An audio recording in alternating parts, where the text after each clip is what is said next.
This is a Poison Ranger build. With this build, you just need Poisonous Concoction to clear all your maps and let your enemies die with your poisons.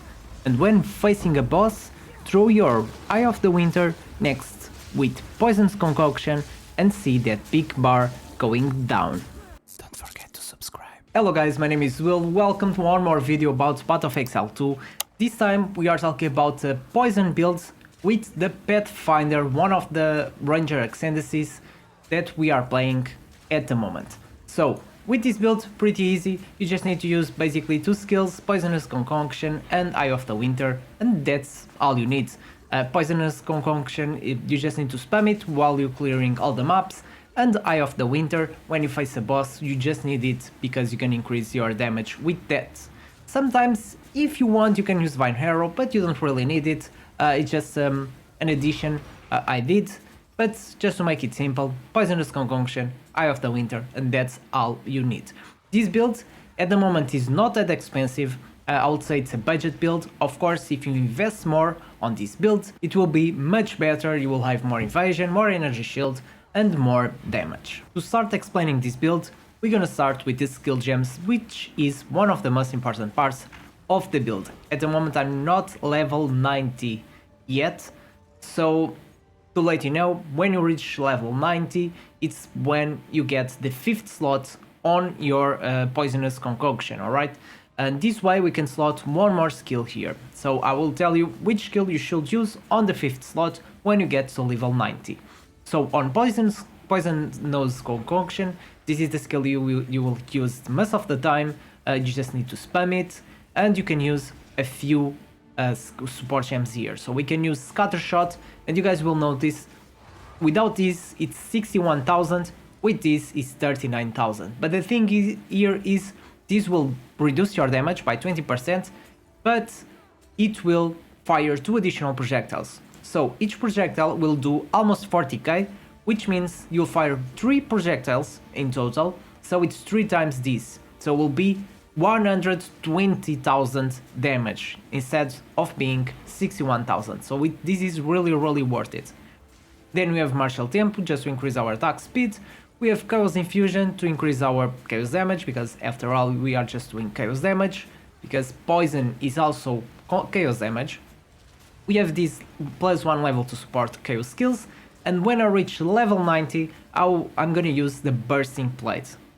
Alright, this one will add 200% of damage per second to enemy as a plague, up to a maximum of 10% of enemy's maximum life, and this skill is pretty good, especially when you are fighting a boss, will increase your damage a lot.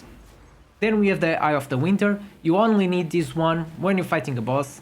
All the other map clearing and everything, Poisonous Concoction will do all the job for you. Eye of the Winter, we're gonna use Unleash. This support gem will create a copy of your skills, so you will cast 2 Eye of the Winters instead of casting just 1, and try to get the lowest level as possible, because since we are doing some tricks here and your level of this skill will be really high, so it will spend a lot of mana. So try to get the level 13 because it's the lowest we can get Eye of the Winter. We're gonna use Unleash. Extraction, just to increase a little bit of the damage of this skill, because after all we are just doing chaos damage. Withering Touch, this is the most important support gem on this skill, because basically what this does, Withered will increase the chaos damage taken by the enemy, alright? So when we throw Eye of the Winter, since it will have a copy, this effect will reach the maximum stacks. You can reach up to 10 times, will reach the maximum stacks faster, alright? And I'm using Bursting Plague on here at the moment because I only use this skill against bosses. So when you reach level 90, you switch this one to Poisonous Concoction, and then we're gonna use this Envenom on Eye of the Winter instead of using this one, and this way, since this fires a lot of projectiles, we will get some more extra poison from this skill as well. After this, you can use Vine Arrow as well, you don't really need it. Vine Arrow here, basically, I'm using at a level 5 because with the trick I'm using here, you will get a lot of levels as well and will be very expensive. But basically, the only thing I want from this skill is Font of Rage. Font of Rage will give you 2 rage regeneration per second, and you can reach a total of 30 Each rage it's equal to 1% attack damage, so you can get more 30% attack damage just by spawning this Divine Arrow. So you just need to spawn it, and then you start getting this rage. As you guys can see, it's growing, and my damage is increasing, as you guys can see. And if you can keep this up, all the fights, okay, you need to spawn it again, and if you reach the 30, let's see if we reach 30 and see how much damage we can get. So 30, it's a maximum, we get 51,000, so this way the damage will be 150,000, which is much more. So you can use this just to increase your damage, not really to do, you don't really want to do any damage with this. As you guys can see, the damage is really low, but it's just an addition. When you're fighting a boss, you will have this extra damage, and because of this we have persistence, because this skill will last for 6 seconds, and with this persistence will increase the duration of this skill. About skill gems, that's all you need to know. Next, we only have spirit gems, and keep in mind that you need at least 196 if you want to really copy all of the skills I'm using here at the moment. So, the offensive skills we have, it's Withering Presence. Basically, this skill does exactly the same thing as Eye of the Winter. This skill will wither all the enemies around you for 4 seconds and every 1.65 seconds. So, more 10 stacks from this skill, and you just need to be close by the enemies. This is especially important when you're clearing maps, because they will take more damage just from this having this skill. And then we have Blasphemy. If you can't afford for Blasphemy, because this is 50 spirits, if you increase the quality, will reduce the reservation by 10%, so it will be 50 spirits. And basically, this is a more easy way to use Despair on enemies. Despair is a curse that will reduce the chaos resistance on enemies, and if you use Blasphemy, will work like a aura and will apply the chaos resistance at all the enemies that are around you, also the bosses. So on this one we have this support gem to increase the effect of our curse. We have this skill that will deal 60% of intelligence as chaos damage per second for 8 seconds. So this one will do area damage to all enemies around us. And we have Magnified effect that will increase the area of effect of this aura. And next we have the defensive skills. We have Grim Fist. Since we are doing a build with dexterity and intelligence, you really can afford for a higher level skill gem, and this is pretty good because will be more effective, will increase your damage, your defense as well. So Grim Fist, we are using a build with Chaos Inoculation, we only have Energy Shield, so with this skill we can recover. You will kill enemies, and these enemies have a 50% chance to spawn a Remnant that will give you a certain amount of Energy Shield. And you can reach the double of your energy shield. Imagine if you have 3000 shields, you can reach 6000 with the Grim Remnants. Then we have the Wind Dancer. This one is especially good. If you increase the quality, it will give you one extra stage. Each stage will give you 19%, depending on the level you are using. This evasion rating will be higher. In this case, 19% more evasion rating per stage. And this skill will basically, if the enemies manage to hit you, this skill will knock them back. And since we have these support gems, this will increase a little bit of the damage from this skill, because we do a little bit of damage when this activates the knockback. We are going to maim them on it, so basically we are going to slow them down, and we're gonna blind them. This way they will be harder to hit us again. And then we have the Ghost Dance. If they manage to hit us and activate the Wind Dancer, then we have Ghost Dance. Basically, this skill, every time they hit us, we have a few of these Ghost Shrouds that will recover the energy shield equal to 5% of our invasion. So as you guys can see, the aim here is to have a good amount of energy shield and a good amount of invasion rating. At the moment I have 81%, and my shield is 2872. As I said, at the moment I'm using a more budget build, budget equipment. It's not that expensive. I don't have much equipment that is 1 divine or higher than that. I don't think so.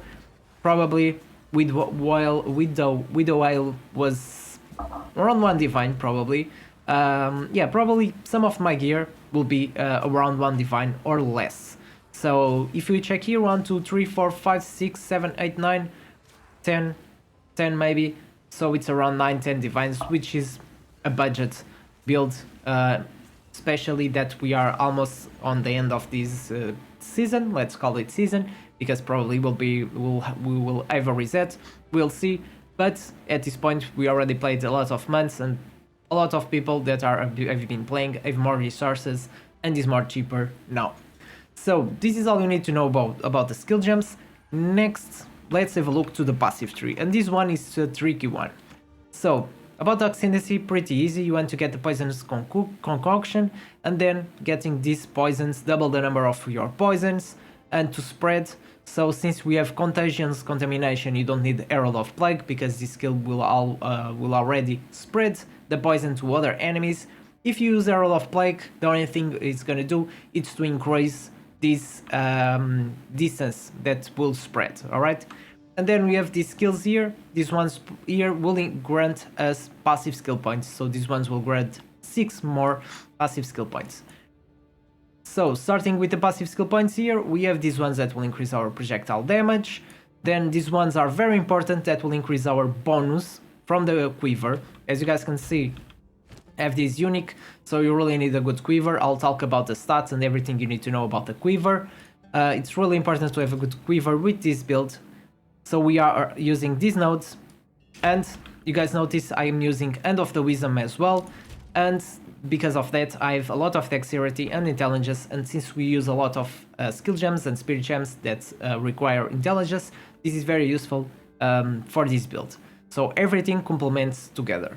Then we have this poison here, these some poison nodes. This one will increase our invasion rating by 50% because we only have 1 life, so we'll be full HP all the time, otherwise we will die. Then we have this one, so on the helmet you really want one with a lot of maximum energy shield. These nodes will increase 2 invasion rating per 1 maximum energy shield. Then having a control metamorphosis diamond is really good, will help a lot to get to save a few passive nodes and spend them somewhere else. I'm gonna leave the link below so you guys can check all the things I'm talking about. I'm writing a quick guide on mobalytics that you guys can check. I'm gonna leave the link below, so it will be easier for you guys if there's something I'm missing in this video. So with this one, you don't really need to connect to these nodes, and as you guys can see, we can get a lot of nodes here without having to connect them. So we get more 25% more damage, we have more movement speed, evasion rating, we have more poison stuff here, we have more evasion rating, more dexterity, and attack speed per 15 dexterity. Then we are getting these nodes here with crit chance, because crit chance and critical damage bonus, it's the only other thing besides chaos damage that will increase our chaos damage. On that guide I'm writing on mobalytics, I will post with the full passive tree, so I will have these 2 points there as well. And on this one we are using only emeralds, because the emeralds give us more increased bonuses from equipped quiver, and this is pretty good.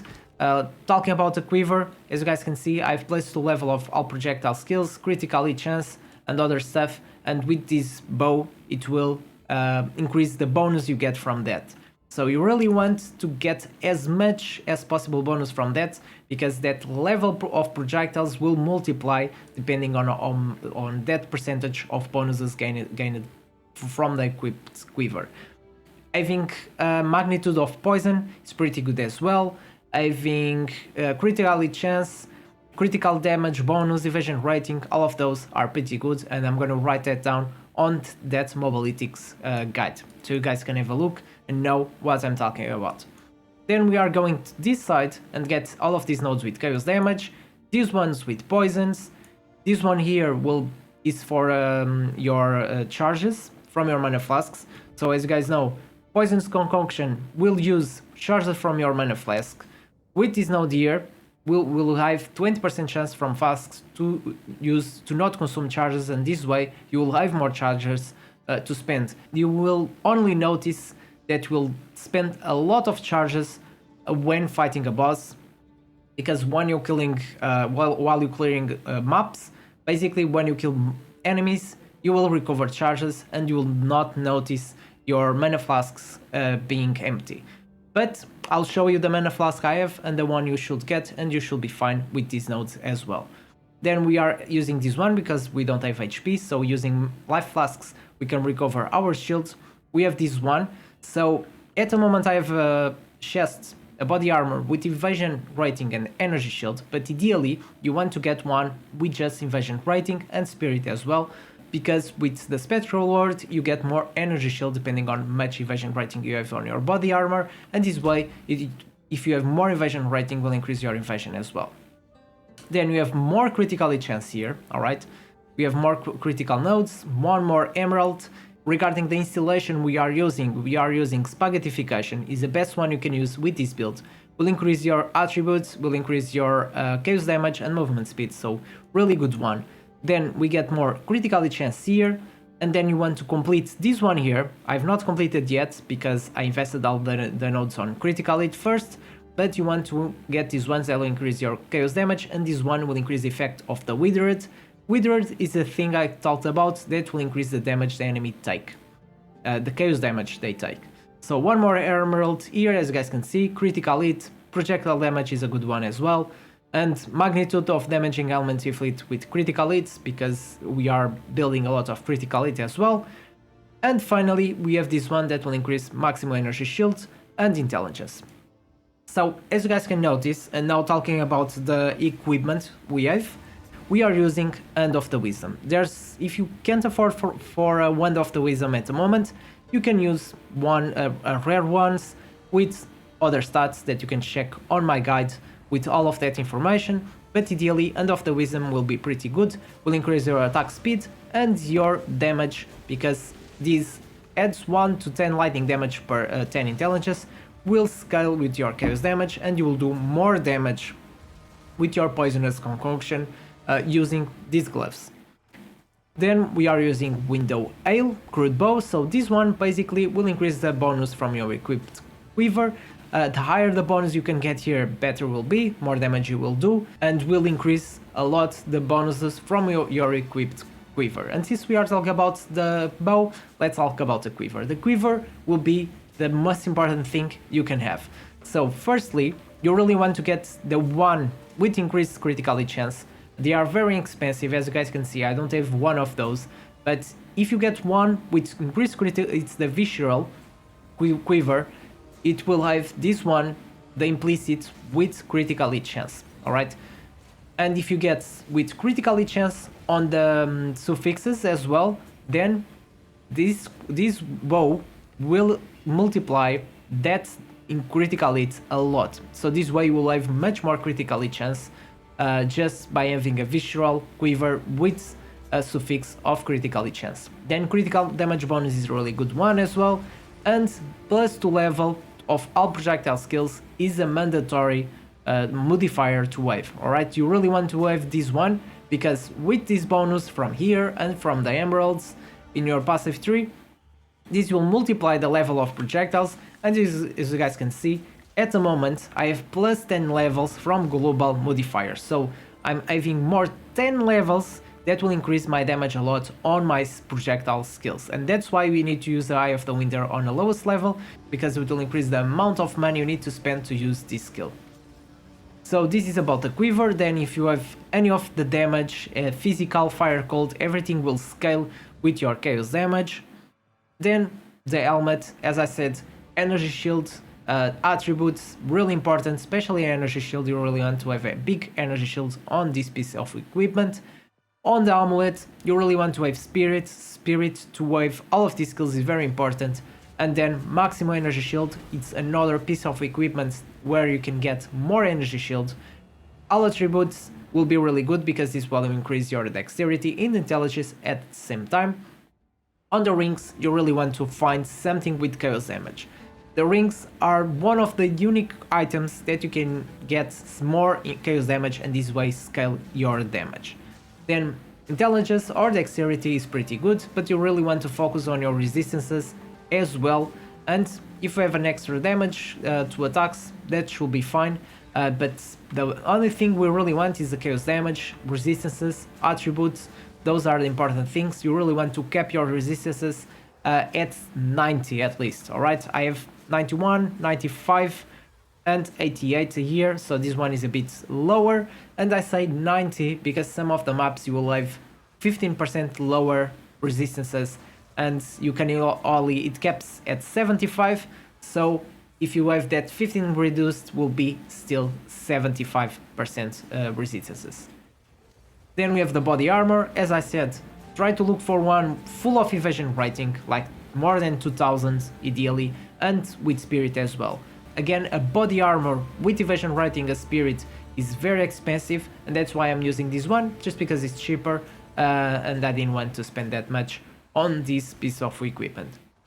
On the boots, you really want to look for one with movement speed. On this one, you really want to go with evasion and energy shield, will give you a bit more of energy shield and evasion rating.